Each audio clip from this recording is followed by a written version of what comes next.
देख रहे सभी दर्शकों को मेरा नमस्कार और स्वागत है आपका। टेक्निकल इशू है, स्पीड बिल्कुल नहीं आ रही है सर नेट की, चाहे यूट्यूब की बात कर लें या फेसबुक की बात कर लें। और स्टूडियो से चलाने का हमने प्रयास करा था, सारी कोशिश हमने करके देख ली, लेकिन सबसे बड़ी बात है जब नेट ही नहीं आ रहा तो फिर कैसे चलाएंगे, ठीक है ना। लेकिन चलिए कोई बात नहीं, आप लोग जुड़िए, फटाफट जोड़िए, क्योंकि बहुत सारे मुद्दों पर आपसे बात करनी है और कोशिश करूँगा आप लोगों के कमेंट्स भी पढ़ने की। लेकिन क्योंकि अब थोड़ा दूसरे तरीके से हम इसको चला रहे हैं तो कोशिश ही करेंगे कि शायद बढ़िया चल जाए और आप लोग जुड़ते चले जाएं। तो फटाफट जुड़ें और शेयर करते चलें सर, है ना। बिल्कुल बिल्कुल जुड़ते चलें और आपके कमेंट्स पढ़ने का मैं प्रयास ज़रूर करूंगा। अदनान मलिक हमारे साथ में जुड़े हैं, शुक्रिया सर और धन्यवाद आपका। बहुत सारे मुद्दों पर बात करेंगे। इसके अलावा आज दो अहम व्यक्तियों से आपकी मुलाकात करवाऊंगा, कॉल के माध्यम से उनको जोड़ने का प्रयास करेंगे। पूर्व विधायक मान सिंह गुर्जर और पाचना बांध को लेकर के जो ADRM साहब हैं, जो लगातार इसको लेकर के संघर्ष कर रहे हैं, रघुवीर मीणा जी, उनको भी मैं लाइव के माध्यम से जोड़ने का प्रयास करूंगा। तो आप फटाफट जुड़ें। और केवल हाँ, अब सही चल रहा है, अदनान जी कह रहे हैं अब सही चल रहा है, धन्यवाद सर, शुक्रिया। और मेरे ख्याल से आवाज़ भी आपके पास प्रॉपर आ रही होगी, अब आवाज़ का या और कोई इशू तो नहीं है ना। तो अब आप देख लेना, अब कोई इशू नहीं होगा। और यूट्यूब पर नहीं है हम, हाँ यूट्यूब पर नहीं है, केवल फेसबुक पर ही आज लाइव है हम। तो फेसबुक पर ही आप जुड़ते चलें और ज़्यादा से ज़्यादा शेयर करते चलें, ये मेरी हम्बल रिक्वेस्ट है आप सबसे। और 10 दिसंबर है और बार है शनिवार। पहले शुरुआत करते हैं राष्ट्रीय लेवल की जो बड़ी खबरें हैं उनसे। और खुश बिहारी व्यास जी हमारे साथ जुड़े हैं, नमस्कार सर जी, कैसे हो? बिल्कुल बढ़िया हूँ, उम्मीद करता हूँ आप लोग भी अच्छे होंगे और न्यूज़ चैनल हमारा देखते होंगे, ज़्यादा से ज़्यादा लोगों तक जोड़ते होंगे, शेयर करते होंगे और करते रहें। आज गंगापुर में काफ़ी हलचल रही और हलचल इस बात की रही कि गौकशी को लेकर के, गायों के साथ जो घटना हुई थी उसको लेकर के पूर्व विधायक मान सिंह गुर्जर के नेतृत्व में हिंदूवादी संगठनों ने ज्ञापन दिया, प्रशासन को चेतावनी दी। एक तो ये बड़ा मामला है। दूसरा, राहुल गांधी की भारत जोड़ो यात्रा 2 दिन के विश्राम के बाद में आज फिर से शुरू हो गई है, बूंदी के केशवराय पाटन से। तीसरी सबसे अहम बात और सबसे अहम खबर यह है कि सवाईमाधोपुर और करौली जिले का पूरा पुलिस प्रशासन हो या और प्रशासनिक अधिकारी हो, वो अब जुट चुके हैं तैयारी में भारत जोड़ो यात्रा को लेकर के। सवाईमाधोपुर में जैसे ही भारत जोड़ो यात्रा प्रवेश करेगी उसकी तैयारियों में पूरा प्रशासन जुट चुका है। जनता जाए भाड़ में, है ना, जनता कार्यालयों के चक्कर लगा रही है।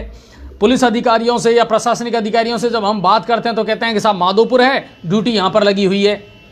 तो सबका फोकस अब सिर्फ ये है भारत जोड़ो यात्रा, राहुल गांधी जी की भारत जोड़ो यात्रा बहुत अच्छे तरीके से सवाईमाधोपुर से होकर के निकल जाए। इसी में सवाईमाधोपुर और करौली का पूरा प्रशासन जुटा हुआ है, बिल्कुल। और आप देखिए कि भारत जोड़ो यात्रा है लेकिन लोगों को जुड़ने नहीं दिया जा रहा। आप देखिए राहुल गांधी की पूरी भारत जोड़ो यात्रा में या तो आपको जनप्रतिनिधि नजर आएंगे, कांग्रेस के MLA नजर आएंगे, आपको कांग्रेस के बड़े बड़े नेता हैं, दिग्गज हैं, वो आपको नजर आएंगे। इसके अलावा भारत जोड़ो यात्रा में आम आदमी को मिलने की, आम आदमी को अपनी समस्या बताने की तो इजाजत ही नहीं है। और जितने लोग नहीं हैं उससे ज्यादा पुलिसकर्मी नजर आते हैं। इससे कहीं ना कहीं खुद राहुल गांधी भी दुखी हैं, वो इसको लेकर के ऑब्जेक्शन कर चुके हैं कि इतने सारे पुलिसकर्मियों की जरूरत नहीं है। लेकिन क्योंकि जितनी अब तक ये यात्रा होकर के आई है जिन राज्यों से, उनमें ये पहला राज्य है जिसमें कांग्रेस की सरकार है। तो CM गहलोत भी इसी तैयारी में जुटे हुए हैं कि साहब इतिहास बनना चाहिए और कहीं ना कहीं हमको वो जो चश्मा है ना, उस चश्मे में चढ़ना है हमको कि वाकई में राहुल गांधी की जो यात्रा है वो राजस्थान में ऐतिहासिक रही। तो सब कुछ इसी के अकॉर्डिंग चल रहा है और इसी को लेकर के इन्हीं मुद्दों पर आज हम बात करेंगे। जुड़ते चलें। फेसबुक पर ही हैं हम, यूट्यूब पर आज नहीं है, पर फेसबुक पर भी मैं चाहता हूं सर प्लीज़ 3 डिजिट में लोग चाहता हूं मैं। हाँ, मुझे मालूम है कि लेट हैं हम, थोड़ा देरी हो गई और क्यों हुई वो आप अच्छे तरीके से समझ रहे हैं, ठीक है। आगे बढ़ते हैं। गणपत जी हमारे साथ जुड़े हैं, मधु शर्मा, राधे राधे, आकाश कुमार मीणा, नरेश अग्रवाल, कमलेश प्रजापति, बहुत सारे दर्शक हमारे साथ जुड़ते जा रहे हैं। कृष्णा गुर्जर हमारे साथ में जुड़े हैं। शेयर करते चलें भाई, है ना, और लोगों को जोड़ते चलें। चलिए पहले राष्ट्रीय लेवल की जो बड़ी खबर है उनसे आपको रूबरू करवा देता हूं। हिमाचल में लंबे मंथन और उठापटक के बाद में आखिरकार कांग्रेस ने नए CM का जो है ऐलान कर दिया है। जी हां, सुखबीर सिंह सुक्खू हिमाचल प्रदेश के नए मुख्यमंत्री होंगे। लेकिन पूर्व मुख्यमंत्री वीरभद्र सिंह की पत्नी जो है, स्वर्गीय वीरभद्र सिंह जी की जो पत्नी है प्रतिभा सिंह, वो भी कहीं ना कहीं अपना दावा ठोक रही थी और उनको खुश करने के लिए उनके बेटे जो हैं विक्रमादित्य, उनको और साथ ही उन्हीं के खेमे के, उन्हीं के गुट के एक और जो हैं मुकेश अग्निहोत्री, इनको डिप्टी सीएम बनाया जाएगा। तो कुल मिलाकर के जो पेच फंसा हुआ था ना हिमाचल में, वो कांग्रेस ने सुलझा लिया है और सुखविंदर सिंह सुक्खू जो है वो नए मुख्यमंत्री होंगे हिमाचल प्रदेश के कांग्रेस की तरफ से।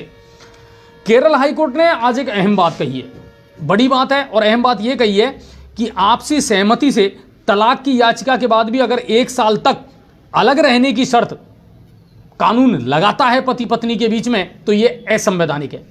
जब दोनों सहमति से अलग होना चाहते हैं, दोनों सहमति से तलाक ले रहे हैं, तो उसके बाद में 1 साल तक क्यों इंतजार किया जाए और क्यों इस मामले को लटकाया जाता है? यह मौलिक अधिकारों का हनन है।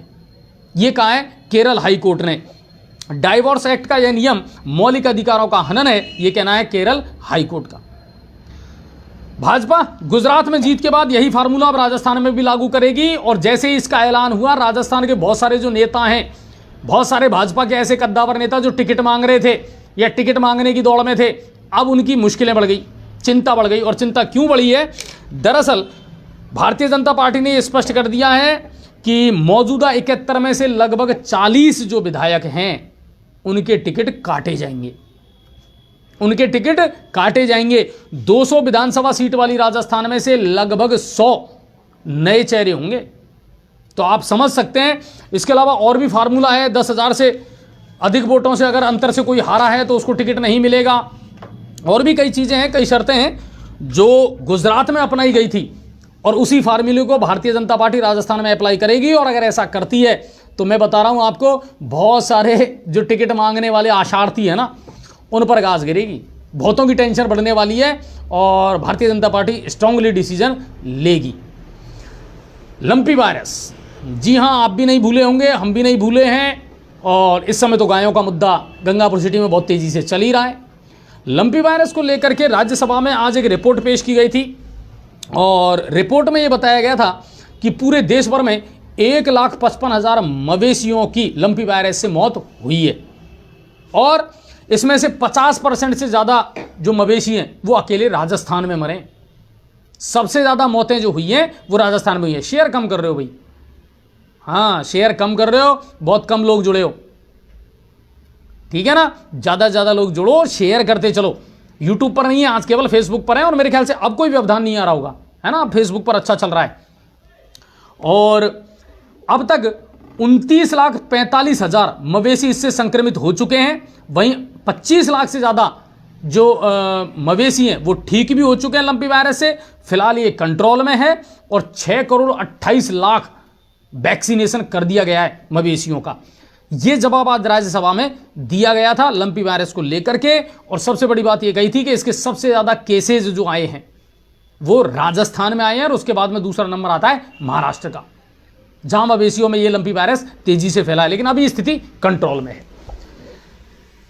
पढ़ाई चुनो या क्रिकेट, बिहार के एक लड़के से ये कहा गया था, या तो पढ़ाई कर लो या क्रिकेट चुन लो, बार बार आपकी जो लापरवाही है वो बर्दाश्त नहीं की जाएगी। लेकिन आज उसी लड़के ने कर दिखाया वनडे इतिहास का सबसे बड़ा कारनामा। जी हां, मैं बात कर रहा हूं ईशान किशन की। बांग्लादेश के खिलाफ 3 वनडे मैचों की सीरीज चल रही है। हालांकि बांग्लादेश पहले ही सीरीज को जीत चुका है। आज क्लीन स्वीप से हालांकि भारत बच गया, लेकिन कुल मिलाकर के आज के मैच में 2 सबसे बड़े हीरो रहे, और उनमें सबसे ज्यादा बाजी मारी ईशान किशन ने। वनडे इतिहास का सबसे तेज दोहरा शतक लगाया आज ईशान किशन ने। केवल 126 गेंदों पर उन्होंने अपना दोहरा शतक पूरा किया। हालांकि उनका पूरा साथ दिया पूर्व कप्तान विराट कोहली ने। उन्होंने भी लंबे समय बाद में सेंचुरी लगाई है और 113 रन की पारी खेली, और भारत ने बहुत बड़ा स्कोर खड़ा किया था 409 रन का 50 ओवर में 8 विकेट के नुकसान पर। जवाब में बांग्लादेश की जो पूरी टीम है वो 182 रन पर सिमट गई, और 227 रन से, रिकॉर्ड 227 रन से भारत ने ये मैच जीता है। 113 रन का योगदान दिया विराट कोहली ने, लेकिन धुआंधार पारी जो खेली है, जो रिकॉर्ड बनाया है, वो बनाया ईशान किशन ने, जिन्होंने मात्र 126 गेंदों में अपना दोहरा शतक पूरा किया। तो हमारी ओर से भी बधाई। अब बात करते हैं प्रदेश लेवल की खबरों की। प्रदेश में क्या कुछ है शेयर करते चलो। प्रदेश लेवल की खबरों में है बहुत सारी गर्मी, बहुत सारी उठापटक की बात है, और सीएम गहलोत अपनी सरकार को रिपीट करवाने में कोई कोर कसर नहीं छोड़ रहे हैं, लगातार मेहनत कर रहे हैं, चाहे भारत जोड़ो यात्रा में शामिल होना हो, चाहे गुजरात की कैंपेनिंग हो, चाहे अपनी फ्लैगशिप योजनाओं का प्रचार प्रसार करना हो। और अब अपनी फ्लैगशिप योजनाओं का प्रचार करने के लिए गहलोत खुद मैदान में उतर चुके हैं, लोगों से मिलकर के फीडबैक ले रहे हैं, मंत्रियों और विधायकों से फीडबैक ले रहे हैं, और अपनी फ्लैगशिप योजनाओं को लगभग 2 बार वो पूरी तरीके से राहुल गांधी को भी बता चुके हैं। और राहुल गांधी भी भारत जोड़ो यात्रा के दौरान कई बार इन फ्लैगशिप योजनाओं का जिक्र कर चुके हैं, चाहे वो चिरंजीवी योजना हो, चाहे किसानों की कर्जा माफी हो, जिसका जिक्र राहुल गांधी कई बार कर चुके हैं। तो तारीफ तो हो रही है, और सीएम गहलोत कहीं ना कहीं उसी तरह से चढ़े रहना चाहते हैं राहुल गांधी की नज़रों में कि साहब हमारी योजनाएं इतनी अच्छी हैं, इतनी बेहतर हैं, और पूरे देश में इन योजनाओं को लागू किया जाना चाहिए।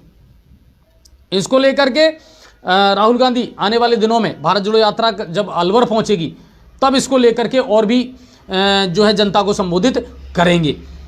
और मैं आपको बताऊं कि सीएम ने अपनी योजनाओं को राहुल गांधी को भी कई बार विस्तार से बताया है, और राहुल गांधी भी कई बार इन योजनाओं का जिक्र कर चुके हैं। अगली खबर, जोधपुर में विवाह समारोह में एक बड़ा घटनाक्रम हुआ था, जब लगातार 5 से 6 सिलेंडर ब्लास्ट हुए और उसमें मौत का आंकड़ा लगातार बढ़ता जा रहा है। जी हाँ, विवाह समारोह में ये ऐसी दुखांतिका हुई है। सीएम गहलोत जोधपुर पहुंचे, मरीजों से मिल रहे हैं, मुलाकात उन्होंने की है, मुआवजे की भी घोषणा कर दी है, लेकिन इसमें मौत का आंकड़ा लगातार बढ़ता जा रहा है। और जो 8 था उसमें और इजाफा होते हुए 4 लोगों की और मौत इसमें हुई है, जिनमें एक महिला है और बाकी बच्चे हैं। अब तक अगर मौतों का आंकड़ा देखा जाए तो 12 हो चुका है, जिनमें 7 बच्चे हैं जिनकी मौत हो चुकी है। और उस गांव में जब एक साथ इन शवों को चिताओं पर जलाया गया था तो पूरा गांव का माहौल जो है गमगीन हो गया था, दर्द भरा हो गया था, और हर किसी की आंखें नम थी, क्योंकि एक बड़ी दुर्घटना ये हुई थी। राज्यसभा सांसद डॉक्टर किरोड़ीलाल मीणा ने भी अपनी संवेदनाएं व्यक्त की हैं, और प्रताप सिंह खाचरियावास जो खाद्य मंत्री हैं, जिनके पास में ये सारा डिपार्टमेंट है, उन्होंने भी आनंद फानंद में कल मीटिंग ली थी। और अब उन्होंने कहा है कि अवैध तरीके से जो रिफिलिंग करते हुए स्टेशन पाए गए, एजेंसियां पाई गई, उनके खिलाफ अब सख्त कार्रवाई होगी, और उनके लाइसेंस जो हैं वो अब रद्द कर दिए जाएंगे। नाथी का बड़ा लोगों को राहुल गांधी से मिलने नहीं दे रहा है। हाँ, ये बातें बिल्कुल खुल करके आ रही हैं अब सामने। सही कह रहे हो गुनावत जी आप, कि लगातार लोग इस बात को कह रहे हैं कि साहब भारत जोड़ो यात्रा तो है, लेकिन लोगों को मिलने ही नहीं दिया जा रहा राहुल गांधी से। कुछ चुनिंदा लोगों से मुलाकात करवाई जा रही है, कुछ चुनिंदा लोगों से ही, कुछ चुनिंदा स्टूडेंट से उनको मिलवाया जा रहा है। आम आदमी अपनी फरियाद लेकर के नहीं जा सकता है। सुरक्षा के इतने कड़े चाक चौबंद बंदोबस्त कर रखे हैं कि साहब परिंदा भी पर नहीं मार सकता। तो फिर भारत जोड़ो यात्रा है कैसी? अगर लोग ही नहीं मिल पाएंगे, लोग अपनी बात ही नहीं रख पाएंगे, तो फिर कैसे काम चलेगा? तो ये कंडीशन है। बिल्कुल ये खबरें लगातार चल भी रही हैं, और ये तो एक इशू है। और कुल मिलाकर के 47 लोग अभी भी भर्ती हैं जोधपुर कांडकुंभ में, और 24 डॉक्टरों की टीम जो है वो दिन रात घायलों का इलाज करने में लगी हुई है। लेकिन फिर भी 8 से 10 लोग ऐसे हैं जिनकी अभी भी स्थिति गंभीर बनी हुई है। जयपुर से भी विशेषज्ञ डॉक्टरों की टीम को सीएम ने रवाना किया है, ताकि ज़्यादा स्टाफ भी बढ़ा दिया गया है, ताकि कोई कोताही इलाज में ना हो। लेकिन बड़ी दुर्घटना थी, और अब तक इसमें 12 मौतें हो चुकी है। राहुल गांधी की भारत जोड़ो यात्रा, चलिए विस्तार से इसको लेकर के अब चर्चा करते हैं। अगर स्टूडियो से करते तो हम आपको बहुत सारी चीज़ें भी दिखाते, फोटोज़ दिखाते, वहाँ से वीडियोज़ और क्लिप्स जो आए हैं वो भी आपको दिखाते, पर चलिए कोई बात नहीं। भारत जोड़ो यात्रा 2 दिन के ब्रेक के बाद में आज शुरू हो गई। रणथंभौर से सुबह 8-9 बजे हेलीकॉप्टर से उड़ान भरी राहुल गांधी ने, क्योंकि उनकी माँ जो सोनिया गांधी जी हैं उनका बर्थडे था 76वां। पूरे परिवार ने रणथंभौर में ही वो बर्थडे सेलिब्रेट किया, और उसके बाद में आज सुबह राहुल गांधी वापस अपनी यात्रा को शुरू करने के लिए बूंदी के केशवरायपाटन में पहुंच गए। यहां से उन्होंने रवानगी ले ली, और 2 दिन के ब्रेक के बाद में आखिर आज ये यात्रा फिर से शुरू हो गई। शाम 6 बजे यात्रा कापरेन के बालापुरा चौराहे पर पूरी हुई है, और राहुल ने आज बच्चों से भी मुलाकात की। बहुत सारे बच्चे उनके साथ में चले, और राहुल गांधी का क्रेज तो है, तो उनके साथ बहुत सारे बच्चे भी इस यात्रा में शामिल हुए। एक बच्ची ने रोते हुए अपना दर्द राहुल गांधी को बयां किया। पढ़ाई के बारे में उससे पूछा, परिवार के बारे में उससे पूछा, माता पिता के बारे में पूछा, लेकिन जब पिता के बारे में पूछा तो बच्ची की आंखों में आंसू छलक आए, क्योंकि उसके पिता नहीं थे। बच्ची ने कहा, मैं पढ़ना चाहती हूँ और बहुत कुछ करना चाहती हूँ। इसको लेकर के राहुल गांधी ने उसकी कंधे पर हाथ रख करके कहा कि बिल्कुल चिंता ना करें, हर संभव आपको मदद दी जाएगी। और तुरंत सीएम गहलोत से कहा इसका ध्यान भी रखना और इसको हर तरह की मदद मिलनी भी चाहिए, होना चाहिए सर। ये है ना, आप लोगों से मिलें, लोगों के दर्द, लोगों की तकलीफ़ें अगर आप सुने तो ज़्यादा अच्छा रहता है। और असल में भारत जोड़ो यात्रा का मोटिव यही होना चाहिए, क्योंकि बेरोजगारी पर, महंगाई पर वैसे भी आप ज़्यादा बोल नहीं रहे। तो ये था।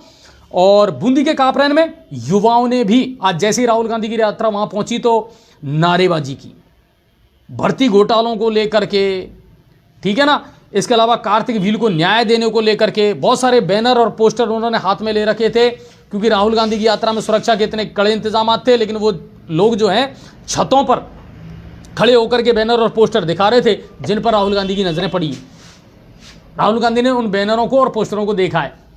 तो कुल मिलाकर के युवाओं ने, बेरोजगारों ने नारेबाजी भी की, अपना दर्द बैनरों के माध्यम से, पोस्टरों के माध्यम से राहुल गांधी तक पहुंचाने का प्रयास जरूर किया। राहुल ने यात्रा की शुरुआत में आज सफाई कर्मियों से भी मुलाकात की, झाड़ू साथ में लेकर के, और सफाई कर्मी चल रहे थे।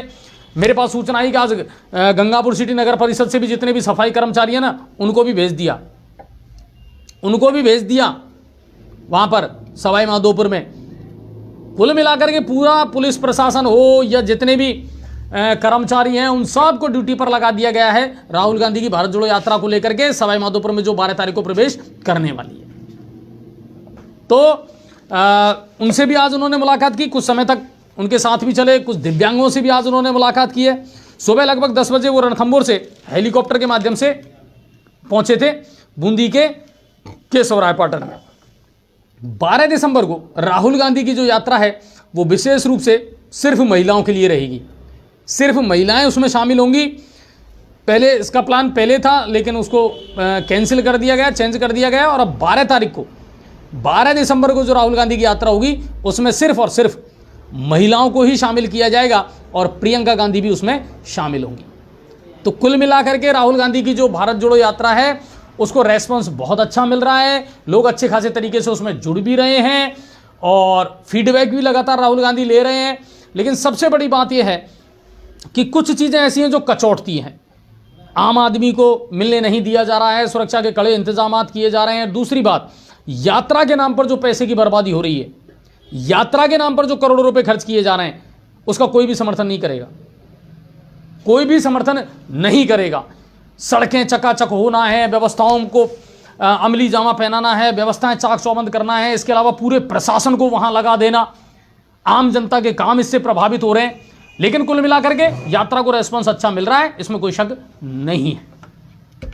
प्रदेश में कल संभाग मुख्यालयों पर वन रक्षक भर्ती परीक्षा जो है उसका आयोजन किया जाएगा और 73 परीक्षा केंद्रों पर लगभग 4,09,129 अभ्यर्थी जो है वो परीक्षा देंगे। और वहीं केंद्रीय सहकारी बैंकों में भी 551 पदों पर भर्ती की विज्ञप्ति जारी होने वाली है जल्दी। तो 551 ये नई भर्तियां जो हैं वो केंद्रीय सहकारी बैंक में की जाएगी।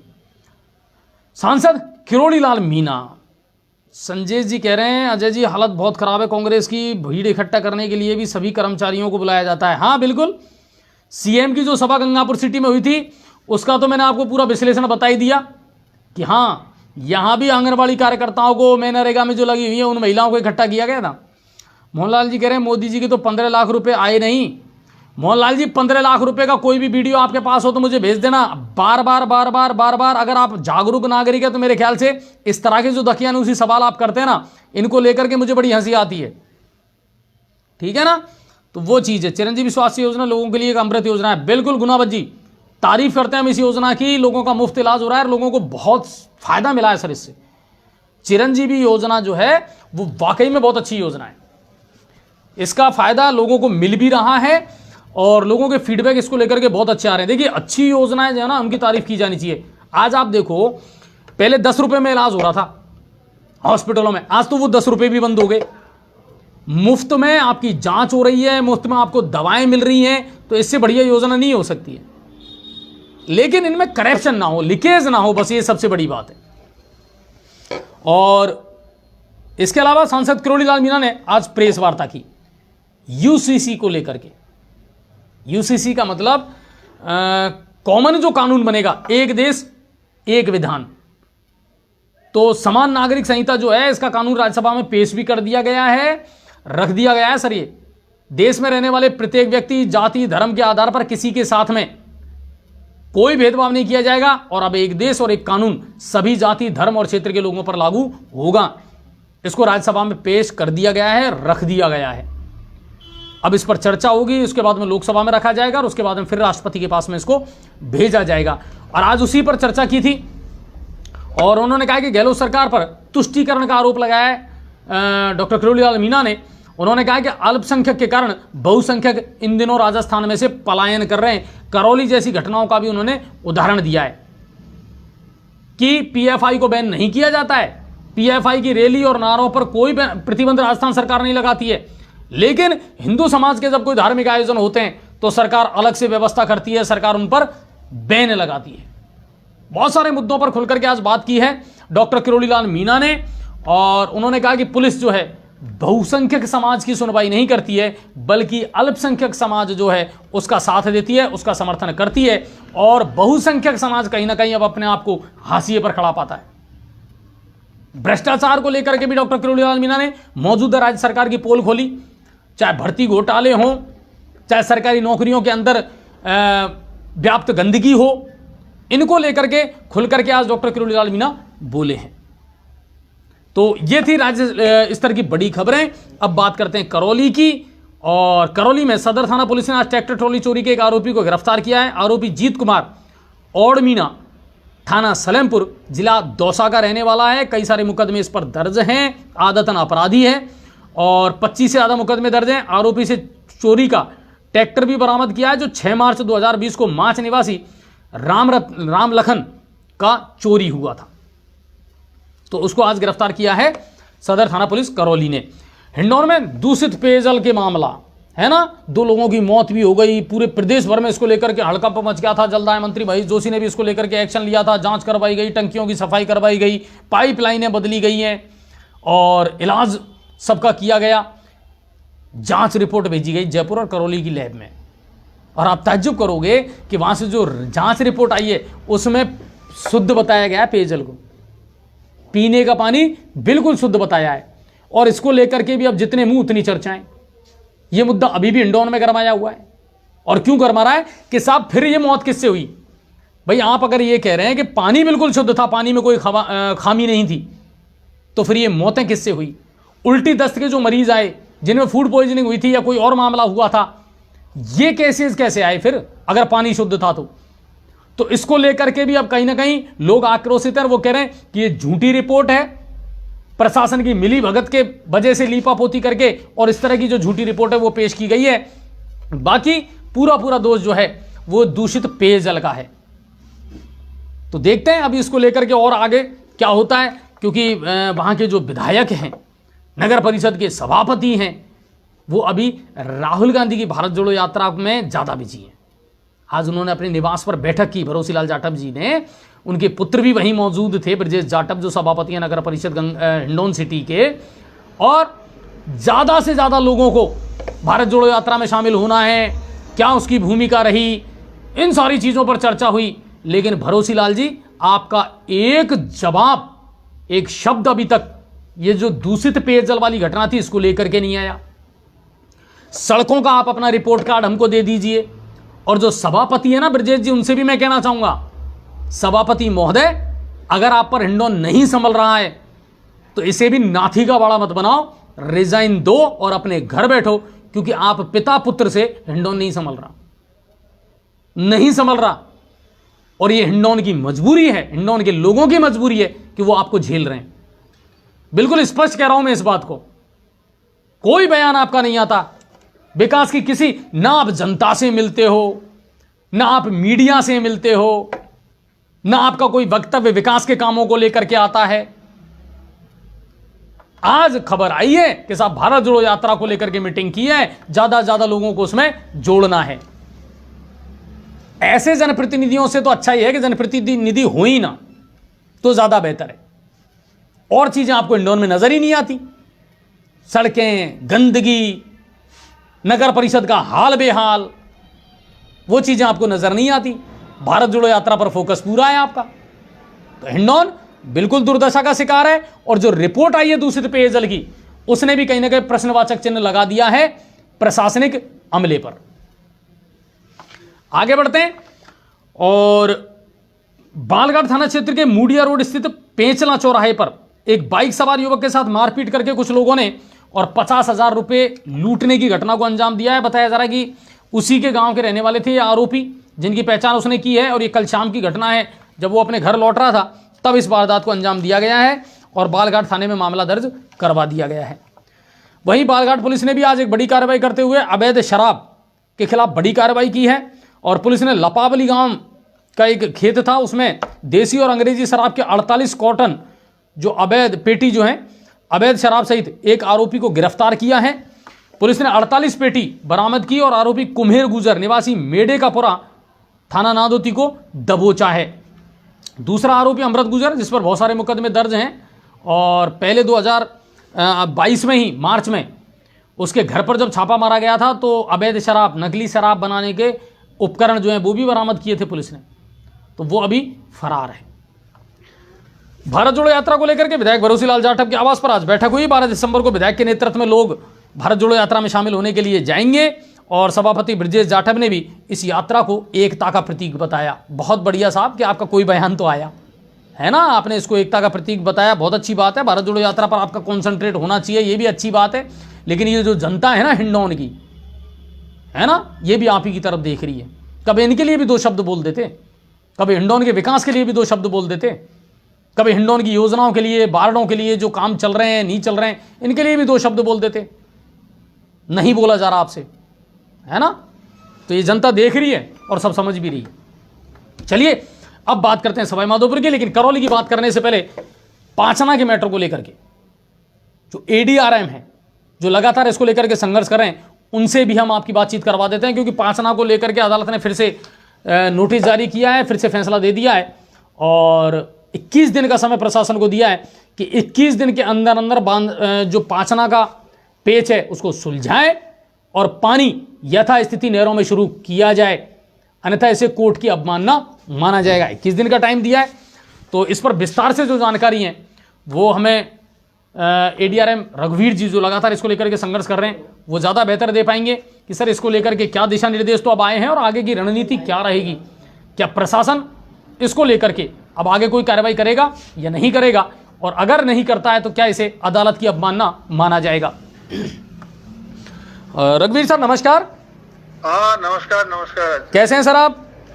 बस एकदम ठीक है। ठीक है सर, पाचना को लेकर के अदालत ने तो दोबारा से नोटिस जारी कर दिया, सख्त हिदायत दे दी, क्या कुछ इसको लेकर के अभी जो है ताजा सूरत हाल है? वो अभी 8 तारीख को मतलब 2 दिन पहले डेट थी, तो उस दिन कलेक्टर सवाई माधोपुर, ये कलेक्टर करौली और एसपी करौली और अटॉर्नी जनरल जी और ये सिंचाई विभाग के अधिकारी, ये सब लोग कोर्ट में उपस्थित थे जी। तो कोर्ट ने बहुत सख्ती से इस बात को लिया है कि जब पहले आदेश दे रखा था तो क्यों नहीं खोला। हमारे वकील साहब ने ये कहा कि साहब ये लोग अभी तक भी खोला नहीं है, सीजन ऑलमोस्ट निकल गया है भूलने का, तो अब सिंचाई के लिए भी नहीं खोल रहे हैं। तो जज साहब काफी ज्यादा मतलब नाराजगी जाहिर की उन्होंने, और उन्होंने कहा कि बोला कि भाई आप तुरंत खोलिए, और अदरवाइज हमारे वकील को बोला कि अगर ये नहीं खोलते हैं तो आप कंटेम्प्ट पिटीशन दायर कर दीजिए कोर्ट में। अच्छा, कुछ और चीजें रघुवीर सर, और चीजें निकल करके आई कि जो ये नई चीजें जोड़ रहे हैं इसमें, या आपत्तियां तो पहले मांग ली गई थी तो फिर अब उन आपत्तियों का तो कोई महत्व ही नहीं रहता है। जो आपत्ति मांग ली है उसमें कोई भी आपत्ति ऐसी नहीं है जिससे पानी रुकने की कोई बात है। अदालत ने अच्छा रघुवीर सर एक चीज स्पष्ट करिए, अदालत ने अपने आदेश में यह कहा है कि जो स्थिति आज से 16 साल पहले थी उसी स्थिति के आधार पर लागू किया जाए, चालू किया जाए। नहीं, अब ऐसा एक्चुअली वो रिटर्न में ऑर्डर तो मेरे पास आया नहीं है, बट इसके बारे में तो किसी से बात हुई नहीं कुछ इस तरह। अच्छा, अब आपको क्या लग रहा है, 21 दिन का टाइम दिया है इनको?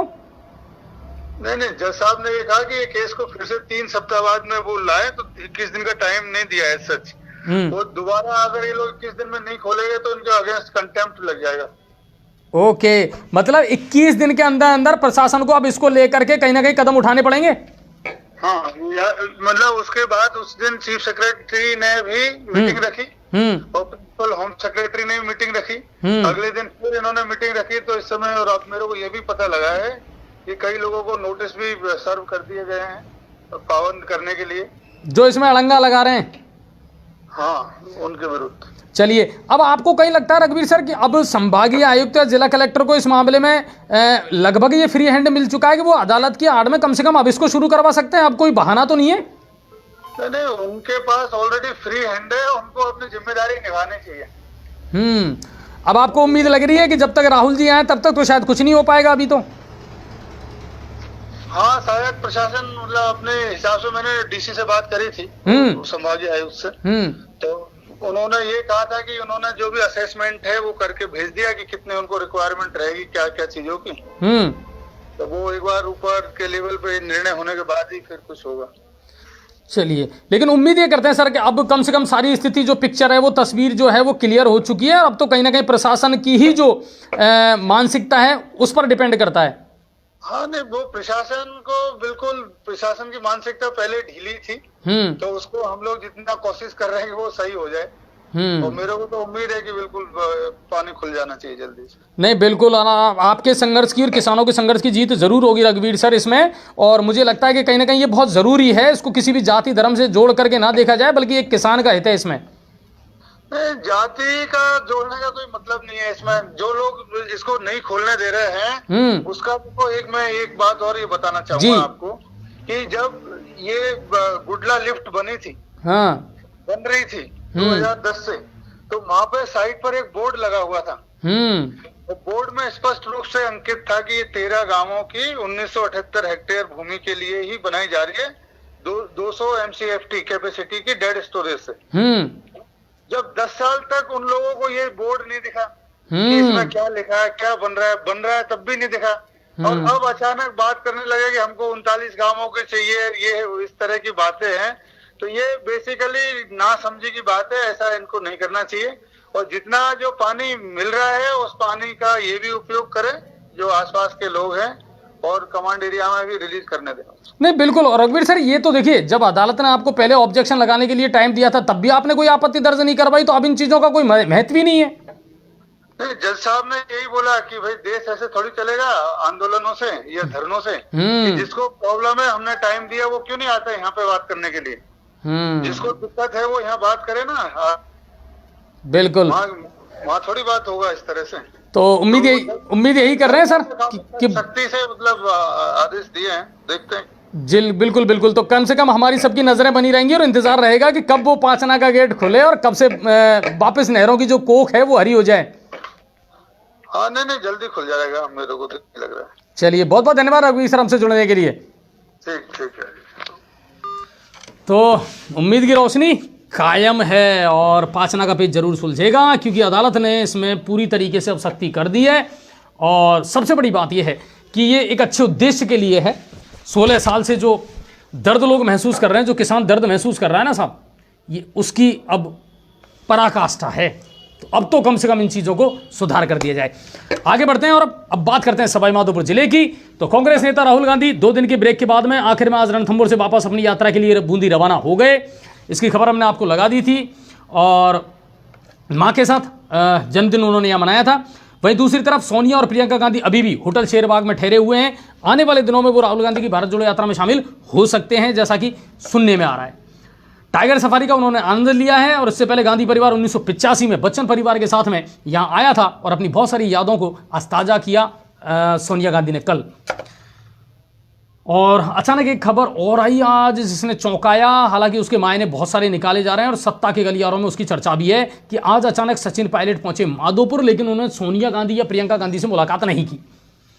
लेकिन मीडिया के कैमरों से बच नहीं पाए और आखिर में जब मीडिया ने उनसे सवाल पूछा तो उन्होंने कहा कि मैं भारत जोड़ो यात्रा में शामिल होने के लिए जा रहा था, तो माधोपुर किसी काम से मैं आया था, बाकी मेरी सोनिया गांधी से या प्रियंका गांधी से कोई मुलाकात नहीं हुई है। आने वाले दिनों में हो सकता है मैं मुलाकात करूं, लेकिन इसके सियासी मायने बहुत निकाले जा रहे हैं कि अंदर ही अंदर क्या खिचड़ी पक रही है। और राहुल गांधी की भारत जोड़ो यात्रा 13 दिसंबर को दहलोद मोड़ पर रात्रि विश्राम करेगी। पूरा प्रशासनिक अमला उसकी तैयारी में जुटा हुआ है। विश्राम स्थल पर आज से टेंट लगना शुरू हो गया है। 3 तरीके के ब्लॉक बनाए गए हैं जो टेंट लगेंगे, ए, बी और सी। बी और सी का काम शुरू हो चुका है। ए जो स्पेशली राहुल गांधी के लिए टेंट है वो अभी शुरू नहीं हुआ है उसका काम, लेकिन बी और सी लेवल के जो टेंट बनाए जाएंगे रात्रि विश्राम के लिए, उसका काम शुरू कर दिया है प्रशासनिक अधिकारियों ने। और गंभीरा स्कूल में खेल मैदान में कार्यकर्ताओं को ठहराया जाएगा, जिसमें 5,000 कार्यकर्ताओं को रुकने की व्यवस्था की गई है। इसी प्रकार बी और सी ब्लॉक में 1,000 लोगों के ठहरने की व्यवस्था की गई है।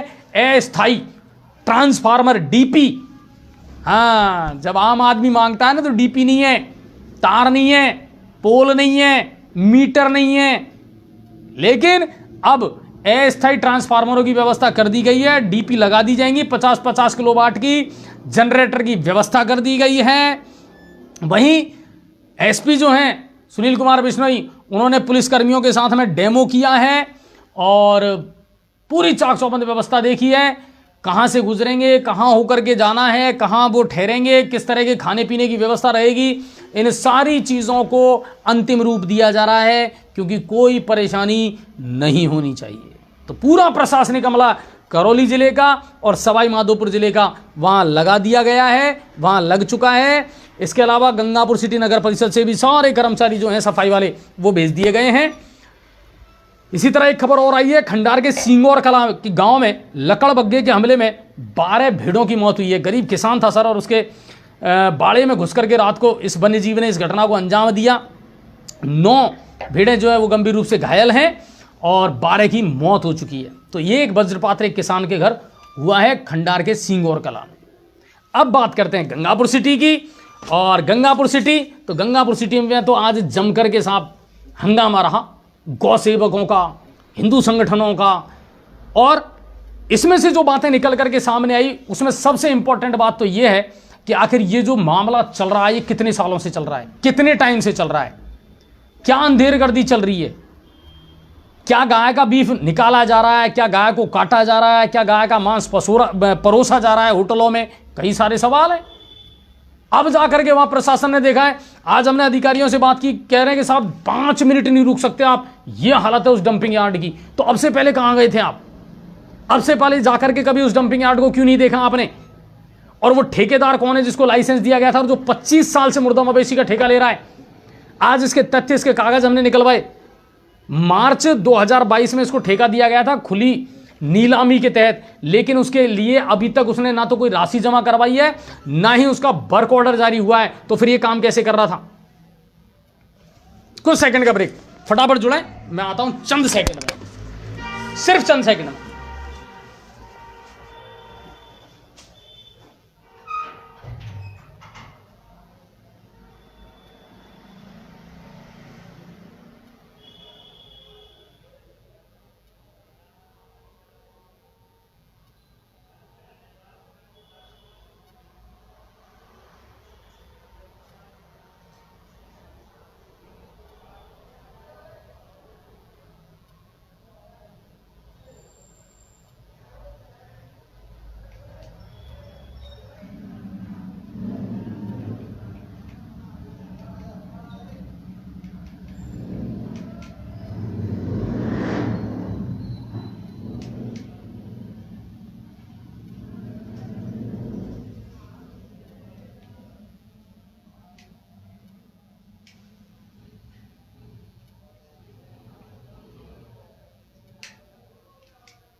जी हाँ, मार्च 2022 में ही इस ठेकेदार के साथ में पंचायत समिति ने कांटेक्ट किया था। दूसरी बात, हमने जो सबूत जुटाए उसके मुताबिक मार्च 2022 में ही नगर परिषद को 10,000 रुपए की एक राशि इसने जमा करवाई थी। इन सबूतों के आधार पर मैंने सवाल किया सभापति महोदय से, तो उन्होंने कहा कि हाँ, खुली नीलामी जब हुई थी, बोली जब लगाई गई थी, तब इसने ये रसीद कटवाई थी, लेकिन उसके बाद में जो अमानत राशि जमा करवानी होती है 1-1.5 लाख रुपए, वो इसने आज तक जमा नहीं करवाई। दूसरी बात, इसको लेकर के कोई वर्क ऑर्डर जारी नहीं किया गया है। इन तमाम मुद्दों पर हम बात करेंगे पूर्व विधायक मान सिंह गुर्जर जी से, जिनके नेतृत्व में आज गौ सेवकों ने, हिंदूवादी संगठनों ने प्रदर्शन किया। अड़गए मिनी सचिवालय के सामने पूरा हमने आपको लाइव दिखाया था। शनिवार था, उसके बावजूद भी एसडीएम और एडीएम महोदय मौजूद थे। और सबसे बड़ी ताज्जुब की बात यह है कि बात करने से, बाहर निकलने से कतरा रहे थे प्रशासनिक अधिकारी, खुल करके इस मामले को लेकर के बातचीत नहीं करना चाहते थे। एडीएम की बर्खास्तगी को लेकर के भी मांग उठाई है कि साहब 3 साल हो गए और एडीएम साहब यहां जमे हुए हैं। एक तो ऐसे अधिकारी, क्योंकि एडीएम का पद जो होता है ना सर, वो एज ए कलेक्टर होता है, सारे प्रशासनिक अधिकार उनके पास में होते हैं। आज तक एसडीएम ने, एडीएम ने, किसी ने जाकर के डंपिंग यार्डों की सुध क्यों नहीं ली? किस तरह से वहां जानवरों को खुले में पटका जा रहा है, किस तरह से वहां चील कौए नोच रहे हैं उनको। आप वहां 5 मिनट नहीं रुक सकते, तो फिर आखिर ये माहौल बनाया हुआ क्यों है? और इसको लेकर के आज तक किसी भी प्रशासनिक अधिकारी ने कदम क्यों नहीं उठाए? बातचीत की जब बात हुई तो बातचीत में भी आज निकल करके ये आया कि एक स्मार्ट कार्ड खेला है पूर्व विधायक मान सिंह गुर्जर ने। बिल्कुल जो खेला है वो ये खेला है, 14 दिसंबर से पहले पहले जो आरोपी हैं उनको गिरफ्तार करो, कौन कौन लोग इसमें इन्वॉल्व हैं उनको गिरफ्तार करो, एडीएम का यहां से तबादला करो, सदर थाना अधिकारी कैलाश जी जो हैं उनको सस्पेंड करो, क्योंकि जो किसान अपनी मांग कर रहे थे उन पर लाठीचार्ज किया गया था। तो कई चीजें हैं जो निकल करके सामने आ रही है। प्रशासन मुर्दाबाद के, पुलिस प्रशासन मुर्दाबाद के नारे जम करके लगाए गए और वहां बैठ गए। आखिर में रिजल्ट क्या निकला कि एसडीएम साहब से जब बात हुई तो एसडीएम साहब ने कहा कि बिल्कुल हम इस पर त्वरित कार्रवाई कर रहे हैं। वहीं डिप्टी साहब भी मौजूद थे, विजय कुमार सांखला जी, उन्होंने कहा कि बिल्कुल हमने 13 तारीख तक का रिमांड लिया है, जो 2 आरोपी गिरफ्तार किए उनको लेकर के उनसे पूछताछ की जा रही है कि आखिर मामला क्या है और इसमें कितने लोग शामिल हैं, मिलाते रहें। दूसरी बात, एडीएम को तबादला करना है या किसी को सस्पेंड करना है तो ये उच्च लेवल की बातें हैं। एसडीएम ने कहा कि बिल्कुल हम तुरंत आज की आज ही सरकार तक या उच्च अधिकारियों तक आपकी बात पहुंचवा देंगे ज्ञापन के माध्यम से, तो ये फैसला उनको करना है। तो बहुत कुछ आज मामला ऐसा रहा सर, बड़ा गर्मा गर्मी का माहौल रहा और कुल मिलाकर के जो अव्यवस्थाएं हैं, जो खामियां चल रही है ना गंगापुर सिटी नगर परिषद में, या ये कहें कि गंगापुर सिटी प्रशासन में, उनको लेकर के आज से नहीं उठ रहे हैं सवाल बहुत पहले से उठ रहे हैं। एडीएम साहब की अगर मैं बात करूं, देखिए बुजुर्ग आदमी है, व्यवहार बहुत अच्छा है, लेकिन ऐसे काम नहीं चलता सर। आपको कोई राजनीति नहीं करनी, यहां से कोई वोट बैंक आपको हासिल नहीं करना, तो फिर आज तक आपने अपने प्रशासनिक जो अधिकार हैं, जो हुकूक हैं, उनका इस्तेमाल क्यों नहीं किया? बहुत कम आपने ऐसा देखा होगा जब वो किसी कार्यालय का निरीक्षण करते हो या उन्होंने सख्त तरीके से कोई कार्रवाई की हो। कभी आज तक नजर नहीं आया कि इस तरह के मामले कभी एडीएम सामने उठाए हों, और लंबे समय से वो गंगापुर में जमे हुए हैं। तो अब कहीं ना कहीं अंदर से जो हमारे पास खबर आ रही है कि उनका जाना लगभग तय है, उनका जाना लगभग तय है। और 14 तारीख तक का जो ट्रम्प कार्ड खेला है पूर्व विधायक ने, वो इसीलिए खेला है कि 14 तारीख को राहुल गांधी की भारत जोड़ो यात्रा वो सवाई माधोपुर में रहेगी। और बिल्कुल खुली चेतावनी आज पूर्व विधायक ने और इन संगठनों ने आज प्रशासन को दे दी कि अगर 14 तारीख से पहले पहले कोई गिरफ्तारी नहीं हुई, इस मामले में कोई जांच या खुलासा नहीं हुआ, तो भारत जोड़ो यात्रा का विरोध किया जाएगा। राहुल गांधी के सामने जाकर के प्रदर्शन करेगी भारतीय जनता पार्टी। मौका मिल गया साहब उनको, तो कहने का मौका मिल गया उनको, तो ऑब्जेक्शन उठाने का। राजनीतिक पार्टियां तो कहीं ना कहीं अपना जो हित है वो साधेंगी, लेकिन कुल मिलाकर के आज जो भी बवाल खड़ा हुआ है, ये बवाल आज का नहीं है, ये बवाल बहुत पहले से चला आ रहा है, और इस बवाल पर बहुत पहले ही प्रशासन को ध्यान दे देना चाहिए था। बिना सोचे समझे, बिना किसी जांच के आप किसी को क्लीन चिट नहीं दे सकते हो, ये कंडीशन है। तो आज उसको दिन भर हमने आपको लाइव दिखाया है, प्रयास कर रहे हैं हम मान सिंह जी को जोड़ने का। इसके अलावा प्रशासन की उदासीनता भी इसमें नजर आई है। प्रशासन कुछ भी खुल करके कहने से अभी बच रहा है। एफएसएल रिपोर्ट आएगी, पोस्टमार्टम की रिपोर्ट आएगी, किसका है किसका नहीं है, इन्हीं चीजों को अभी तक मानने को और स्वीकार करने को तैयार नहीं है प्रशासन। तो आप मुझे बताइए, गाय का मांस चाहे मृत हो चाहे जीवित हो, गाय का मांस तो पहले से ही बैन है सर, गौकसी तो पहले से ही बैन है, तो फिर ये मामला कैसे हुआ? दूसरी बात, पुलिस ने उन किसानों पर या उन गौपालकों पर लाठीचार्ज क्यों किया जो अपनी बात प्रशासन के सामने रख रहे थे?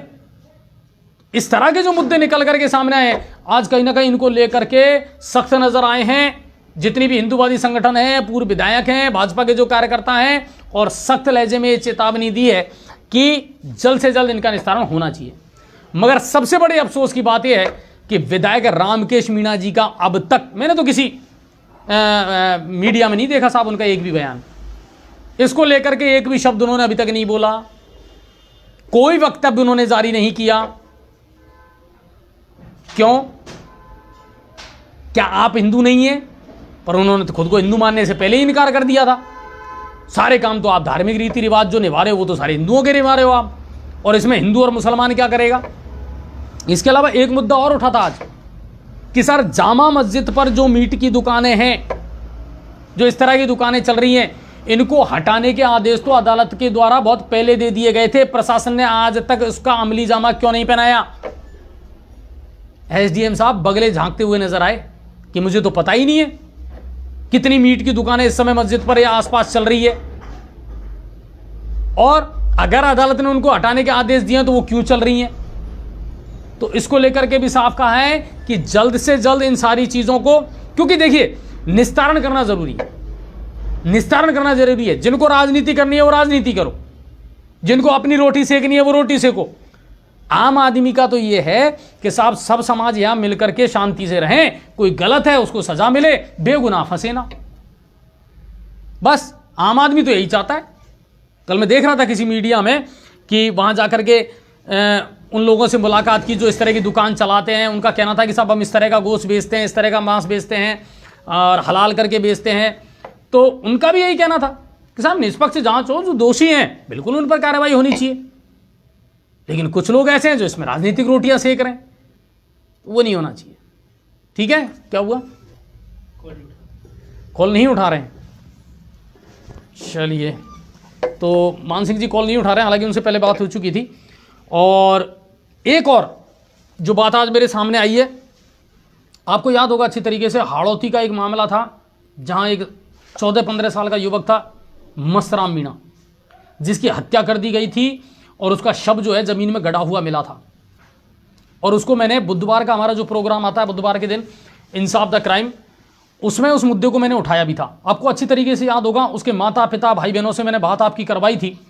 आज वो लोग फिर मेरे पास आए। सर मैं पहली बार उनकी माँ से मिला था और मैं इत्तेफाक से देखिए कि मैं ऑफिस के नीचे था और एसडीएम ऑफिस जाने की जब तैयारी कर रहा था तो वो लोग नीचे खड़े थे और उस समय मेरी आंखों में आंसू आ गए जब उनकी बुजुर्ग माँ जो है ना, उस लड़के की जो बुजुर्ग माँ है, वो मेरे पैरों में गिर गई। सर हालांकि मैंने तुरंत उनको उठाया कि माँ प्लीज़, अम्मा जी आप इस तरह की हरकतें ना करें और मुझे अच्छा नहीं लग रहा।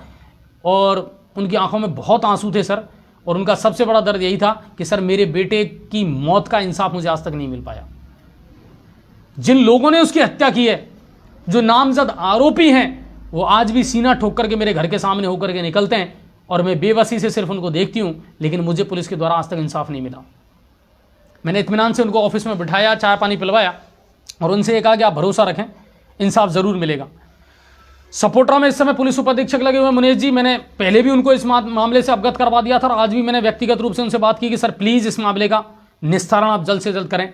दोषी कौन है, क्या सच है क्या झूठ है, वो बात जांच का विषय है ना, उसकी जांच तो करें, इस कहानी को किसी अंजाम तक तो पहुंचाएं आप। और मुझसे आज उन्होंने कहा, वो माधोपुर से बोल रहे थे, बोले अजय जी बिल्कुल 14-15 तारीख के बाद में इनसे कहना ये मुझसे मिल लेंगे और मैं इसमें बिल्कुल गहनता से जांच करूंगा, क्योंकि मैं नया आया हूं तो मैं पूरे मामले को दोबारा से देखूंगा कि इसमें कहाँ गड़बड़ है, सबूत जुटाने का पूरा प्रयास करूंगा और जो आरोपी हैं उनको तत्काल सलाखों के पीछे भेजने का काम सपोर्टा पुलिस ज़रूर करेगी, ये मुझे भरोसा है। और सारे कागज़ वगैरह जो भी उनके डॉक्यूमेंट्स थे, एविडेंस थे, वो आज मैंने एसपी जो नारायण टोगत जी है उनको भी मैंने फॉरवर्ड कर दिए और उनसे भी मैंने व्यक्तिगत रूप से रिक्वेस्ट किया कि सर प्लीज़, सर बूढ़े माँ बाप हैं, वो दर दर की ठोकर खा रहे हैं, उनका जवान बेटा जो है, आप कल्पना करके देखिए कि आप पर क्या गुजरेगी जब आपका बेटा मिस है 5 दिन से और 6ठे दिन आपको ये पता लगता है कि आपके घर के पास में ही उसका शव गड्ढे में है, छत विक्षिप्त हालत में है, शरीर के अंग गायब हो चुके हैं, पुलिस ने माना है कि मर्डर हुआ है, नामजद आरोपी हैं, उसके बावजूद भी अब तक गिरफ्तारी नहीं हुई है। एक मां के लिए इससे बड़ा दर्द नहीं हो सकता सर, एक पिता के लिए इससे बड़ा दर्द नहीं हो सकता सर। आज वो मां यहां रो रही थी सर, उसने कहा कि मैं चाहे मर जाऊं, मैं चाहे आत्मदाह कर लूं, मगर जो मेरे सामने छाती ठोक करके चल रहे हैं, जबकि मुझे पता है कि इन्होंने मेरे बेटे को मारा है, लेकिन मुझे इंसाफ नहीं मिल रहा। तो एसपी महोदय से और जितने दर्शक हमारे साथ जुड़े हैं, मैं चाहूंगा सर प्लीज इसको कम से कम ज़्यादा से ज़्यादा शेयर करना आप, है ना, ताकि जो गूंगी और बहरी और अंधी सरकार बैठी है उन तक भी पहुंचे, और जो बिल्कुल इस तरह के लापरवाह प्रशासनिक अधिकारी हैं उन तक भी पहुंचे। अगर पुलिस इंसाफ नहीं करेगी, कानून अपना काम ईमानदारी से नहीं करेगा, तो लोग रोजाना मरते रहेंगे, दर दर की ठोकरें खाते रहेंगे, मगर इंसाफ नहीं मिल पाएगा। जनप्रतिनिधि हैं, इनका क्या है साहब, 5 साल कुर्सी पर हैं और 5 साल बाद फिर सत्ता में कोई और आ जाएगा। इनकी भूमिकाएं बदलती रहती हैं, मगर पुलिस विभाग, पुलिस प्रशासन, उनकी तो कम से कम उस वर्दी की इज्जत उनको रखना जरूरी है कि अगर किसी के साथ नाइंसाफी हुई है तो उनको समय रहते इंसाफ दिलाया जाए। तो मैं आपसे रिक्वेस्ट करूंगा, आज के एपिसोड को अगर पूरा भी आप शेयर ना कर पाएं तो कम से कम इस हिस्से को जरूर कट करके और प्रशासनिक अधिकारियों तक, जनप्रतिनिधियों तक जरूर पहुंचाना कि हाड़ौती की उस माँ को और उस पिता को इंसाफ जरूर मिले, जिन्होंने अपना जवान बेटा खो दिया और जिसकी लाश इतनी बुरी अवस्था में मिली थी कि आप देख नहीं सकते। और आज इस मैटर को लगभग 5-6 महीने हो गए सर चलते चलते, जून जुलाई का मामला है और आज तक इंसाफ नहीं मिला। ठीक है, आगे बढ़ते हैं। और गंगापुर सिटी की अगर बात करें तो आज एक और खबर आई थी, वार्ड नंबर 17 के पार्षद हैं गिरिराज गुप्ता जी, जो पहले बीओ रहे थे, सीबीओ रहे थे, उन्होंने आज अपने पद से इस्तीफा दे दिया। हालांकि इस खबर में सच्चाई क्या है, इसमें आगे क्या निकल करके आएगा वो अलग बात है, आगे देखेंगे आपको, क्योंकि कई बार एक प्रोपेगेंडा या एक माहौल भी बनाया जाता है। लेकिन उन्होंने इस बात से दुखी होकर के इस्तीफा दिया है कि साहब ना तो हमारी सुनवाई होती, ना मेरे वार्ड में साफ सफाई होती, ना मेरे वार्ड में विकास के कोई काम हो रहे हैं, मैं चिल्लाता रहता हूं लेकिन मेरी कोई सुनवाई नहीं करता। तो मैं भी आपको बता दूं सरकार को और प्रशासन को कि ये तो सिर्फ एक वार्ड मेंबर है जो अभी सामने आया है। मैं तो कई बार कह चुका हूं बहुत सारे वार्ड मेंबर्स से कि आपको अगर लगता है कि आपकी सुनवाई नहीं हो रही है तो छोड़ो ना इस पद को, क्यों बैठे हो, क्यों बैठे हो? कुर्सी का ऐसा लोभ, ऐसा लालच क्या है आपको? जब आपकी सुनी नहीं जा रही है, जब आपकी चल नहीं रही है, जब जनता के विकास के काम हो नहीं रहे हैं, जनता त्राहिमाम त्राहिमाम कर रही है, तो काहे पद पर बैठे हो साहब? चाहे सभापति हो, चाहे वार्ड पार्षद हो। जब आपकी चल नहीं रही, आपकी सुनवाई नहीं हो रही है, जनता हताश और निराश है, छोड़ दो। करने दो कांग्रेस को उनकी मनमानी, करने दो प्रशासन को उनकी मनमानी, क्योंकि मॉनिटरिंग तो यहां कोई करने वाला है नहीं। आज जब बवाल उठा तब जाकर के डंपिंग यार्ड को देखा गया है, तब जाकर के जेसीबी भेजी गई है। अब से पहले देखना नहीं बनता था। आज तो डिप्टी साहब भी इस बात को कह रहे थे, जो पुलिस अधिकारी वहां गए थे वो भी ये कह रहे थे, अरे साहब 5 मिनट नहीं रुक सकते साहब, बदबू से घर भर गया, हमारा ऑफिस भर गई साहब जब वहां से लौटे। आज आ रही है आपको ये चीजें याद? तो अब से पहले कहां थे साहब? अब से पहले भी जाकर के एक बार डंपिंग यार्ड को देख लेते, अब से पहले भी जाकर के कभी हॉस्पिटल का निरीक्षण कर लेते, स्कूलों का निरीक्षण करते, सड़कों का निरीक्षण कर लेते, वार्डों का निरीक्षण कर लेते कि क्या कुछ चल रहा है इस शहर में, क्यों काम नहीं हो पा रहे हैं जनता के, तो शायद ज्यादा अच्छा रहता। लेकिन कुल मिलाकर के आने वाले दिनों में अभी तो कुछ नहीं कह सकता मैं, 15 तारीख तक, तो 15 तारीख के बाद में देखते हैं क्या हलचल शुरू होती है। क्योंकि जब तक राहुल जी यहां हैं, जब तक वो सवाई माधोपुर जिले से विदा नहीं हो जाते, अगले जिले में प्रवेश नहीं कर जाते, तब तक तो आप भी अपनी आंख, कान, नाक, मुंह सब बंद कर लीजिए, क्योंकि अब राहुल गांधी जी की जो तैयारी है ना भारत जोड़ो यात्रा, उसमें जुटना पड़ेगा, उसी पर पूरा फोकस है, बस यही है। बाकी और कोई बड़ी खबर नहीं है। उम्मीद करते हैं आज के खबरनामा आपको पसंद आया होगा और पाचना को लेकर के जल्दी अच्छी खबर आने वाली है आप लोगों के पास में। हम भी उम्मीद यही कर रहे हैं कि किसी चीज पर राजनीति ना हो, किसानों का हक किसानों को मिले, आम आदमी का हक आम आदमी को मिले, बस यही है। और बाकी उम्मीद करते हैं आपको न्यूज़ 7 राजस्थान अच्छा लगता होगा, पसंद आता होगा। खबरें ऑथेंटिक रहती हैं, लगातार दिन भर ब्रेकिंग भी लगाते रहते हैं ताकि हर खबर आप तक पहुंचे। लेकिन आपकी सबसे बड़ी जिम्मेदारी है, प्लीज़ सर शेयर करें, ईमानदारी से बताना। कल मुझे बड़ा दुख हुआ, कल का जो प्रोग्राम था उसको शेयर बहुत कम किया था, व्यूज़ तो मिले मगर शेयर बहुत कम किया था।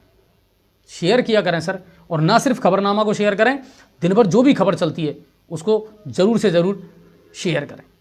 बहुत बहुत धन्यवाद। और किसी की भावनाओं को आहत पहुंचाना हमारा उद्देश्य नहीं है, लेकिन इतना ज़रूर कहूँगा सर, खरी तो कहूँगा, साफ तो कहूँगा। अगर किसी को बुरा लगता है खूब लगे, और अगर किसी को लगता है कि मैं गलत कहता हूँ तो वो मेरे सवालों का जवाब दे।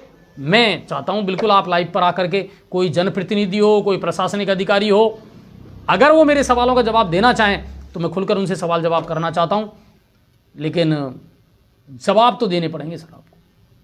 ठीक है, बहुत बहुत धन्यवाद आप सभी का, और उम्मीद करता हूँ सूरतें बदलेगी, हालात बदलेंगे और सब कुछ बहुत जल्दी ठीक होगा। बहुत बहुत धन्यवाद आप सभी का, शुक्रिया, जय हिंद और जय भारत।